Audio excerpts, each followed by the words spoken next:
Hi there, Virgos. Welcome to your weekly tarot reading. So, I feel like the major emphasis and focus for this week is all about your communication. Being able to be very persuasive without being domineering. And I also feel being able to persuade people with facts rather than manipulation, okay? A lot of the times when we want somebody to kind of do things that we think they should do, and we kind of justify it by saying, oh, it's for their better good, it's for their greater good, or it's for their best interest. And we might be in a position where we kind of spin the truth or omit truths, or spin a situation so that it skews other people's perception in a specific direction, and that is manipulation. So I feel like this energy is coming in with both of these spreads, so you want to be a little bit careful about your intentions, and you want to be a little bit mindful about not infringing on people's free will. And even if they make decisions that you don't agree with, it's really important to provide the whole truth so that other people can, make informed, enlightened decisions, okay? When it comes to your romantic sector, I feel like you're dealing with a partner who you consider to be kind of like the pillar of stability, okay? You have a really, really stable romantic partner in your life that you're either coupled up with, or somebody that you are thinking about heavily, or you're really in love with. The person shows up as the Ten of Pentacles. So this is their energy. And what it denotes to me with this Ten of Pentacles is someone who's very, very career-oriented. They're very family-oriented as well. They keep in touch with their extended family members, grandparents, parents, nieces and nephews, aunts and uncles. So it's somebody that comes from a large family, and they take family roles and relationships very, very, very seriously. And in a way, I feel like they are very mindful of other people's faults, but they don't hold grudges against other people. And they have this enlightened belief that, we're all humans, we're all prone to be making mistakes. So I'm not going to hold it against the other person. So I feel like from this person, their energy is very open, they're very loyal and very dependable. And I feel like that sense of loyalty extends to family members. So if you're dealing with them, if it's a crush or if it's even a partner, you want to be very careful about not nitpicking, their family members, because I feel like this really fiercely loyal type of person who might not take well to criticisms about their family members. Granted, they might have flaws, but I feel like this person is very deeply protective, and they're very deeply loyal to their family unit. And I also feel like if you are dating this person, they're fiercely, fiercely loyal to you.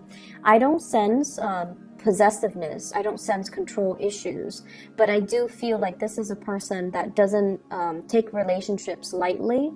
And they might not have dated around a lot. So I feel like somebody who's a late bloomer, somebody who, really believes in the institution of marriage, and they're a little bit more old school, a little bit more traditional, and I feel like they do want to embody the traditional gender roles or the traditional family value where one person's the breadwinner, the other person takes care of the kids. It might not be as old school and as archaic as that, but I feel like deeply they're very, very entrenched in the past, and they are very reliable, a really good provider, somebody that has property, somebody that even works in the financial industry, okay? I also feel if you are, this is your energy coming to the table. This is how your partner views you. You show up here as the King of Wands, and your energy is you take good care of yourself. You work out, you dress well, you're mindful about the way that you look. You have a public persona about you as well, where you might have to give presentations. You might have to, lead the way. You might be in charge of people. You might be a leader in your own right. And you're someone who it's like you're a major player in your industry, in your field of expertise. You have a lot of knowledge, and you're kind of like that career climber, where your position is very set and you're due for promotions next year and then the year after that. So you're very, very financially established, and they like the fact that, you know, you get things moving for yourself. You don't sit there and wait for opportunities. You're very proactive about getting out there. This is also feeling a lot of passion towards another person. This is somebody who's protective, who's caring, who's nurturing. They don't overstep their boundaries though, and in general it indicates to me a lot of passion and chemistry that you are bringing to the table towards another person. If you are dealing with an earth sign, a Taurus, a Virgo, or a Capricorn, I feel like there might be communication issues coming into the picture, and your partner might be very slow to act. You know, with the nature of the Ten of Pentacles is that they're very, very methodical. They're very risk adverse. They don't like to take unnecessary risks. They don't like to deviate from their routine and their norms. And they don't really, they're not impulsive, not very spontaneous. And I feel like you're trying to get a lot of things moving, and this person is kind of dragging their feet. And as a result of it, I feel like there might be, you know, communication issues coming in through here with the Three of Swords, which is harsh words being exchanged, possibly a separation, or even thinking about like arguments between couples that can relate to, you know, the silent treatment, or like that can result in one person withdrawing because they're hurt. So be very, very mindful about how we communicate, because the King of Wands, it's someone who's very proactive, but they can be a little bit forceful, okay? If you're dealing in particular with earth signs, I feel like, you know, want to tone down on the teasing and the communication, and make sure you communicate from a space where you're understanding of their slowness to act, that you're also, you know, a little bit more understanding of their willingness or their unwillingness for change, okay, to make like rapid sweeping change in their lives. They see you as someone who's able to implement, you know, it's like you don't talk about things, you just do them. You don't sit there and say like, oh, here are my plans, you know, you just get things done. And I feel like your partner is not on the same time frame as you, and it can be a little bit frustrating. I see as well a lot of like missed opportunities between you and a crush, okay? So we have here the Five of Cups. This is what I call like the heartbreaker card. It's somebody who can be seen as a little bit flirtatious. They are very, very friendly, but their attention is not exclusive to one person. Or at least they're not really aware of how other people perceive them. So I feel there's an element here about, you know, harsh words being exchanged, feeling that sense of regret, and feeling that sense of like, I shouldn't have said that, or, you know, he or she should not have said that to me. So it can create a little bit of an estrangement between two people. And we also have the Devil energy coming through here, which indicates, I feel like, for some of you who are not in a, well, you could be in a committed relationship, you're dealing with another person that might have entanglements elsewhere.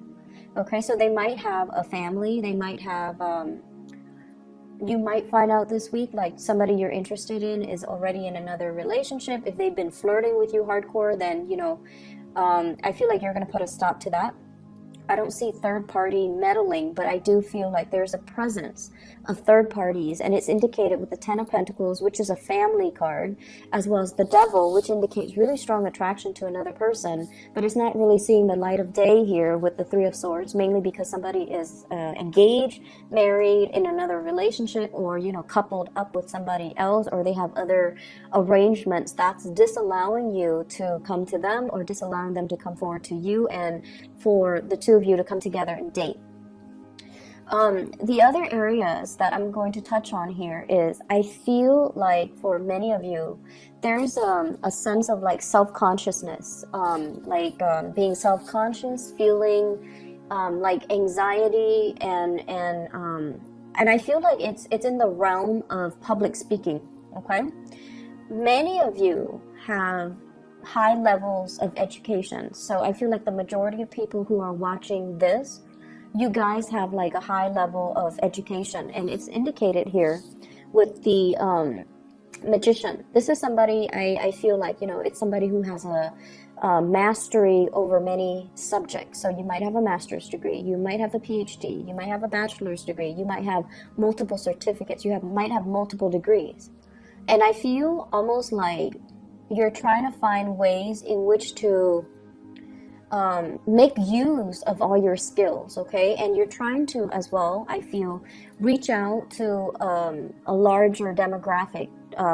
You're trying to reach out to a larger group of people. And what I'm sensing is, with this World card, I feel like there's a lot of hesitation. Even though you are a major player in your field, I feel like there's hesitation and reservation from your end about public speaking, about speaking out, about being center stage, about, you know, having all eyes on you. It can make you feel a little bit uncomfortable. And I mentioned before, with Virgo people, you're very good at working behind the scenes and letting somebody else shine under that spotlight. You're not an attention hog, you know. But I also feel like you're thrust into some type of a new work situation where your ability to speak, your ability to be very eloquent with your speech, to be very concise with your communication, and to be very articulate. Somewhat like, if it's interpersonal relationship, you do just fine. But if it's in a large group setting, you know, the anxiety sets in and self-consciousness sets in, and you're not able to convey the messages to the best of your capabilities. And I feel like you might be beating yourself up over it. Rehearse, okay? Rehearse so that everything flows naturally, and so that you're not scrambling at the last minute. Just rehearse. It does wonders for you, okay? So I see that element coming through where there's like social anxiety, or even like public speaking, fear of public speaking and things like that. I feel for many of you, there are, it's like making decisions with another person, trying to decide, and I feel like it's heavily work focused, okay? I see a lot of work trips, a lot of travel and movement happening for you guys as well. And I feel some of you are finishing up something, like possibly publishing. You're trying to get people to publish it, or you are trying to attend like conferences where you have to, you know, talk about what you just published. And then I also feel people finishing up something, possibly finishing up with school.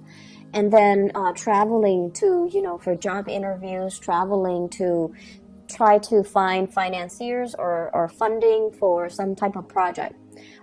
It's going to be a very busy week, but I see this big element about you rubbing elbows with people that are also major players in their field, and they're going to be able to give you a lot of assistance, a lot of technical expertise, and it's going to really help you overcome a lot of these issues, okay?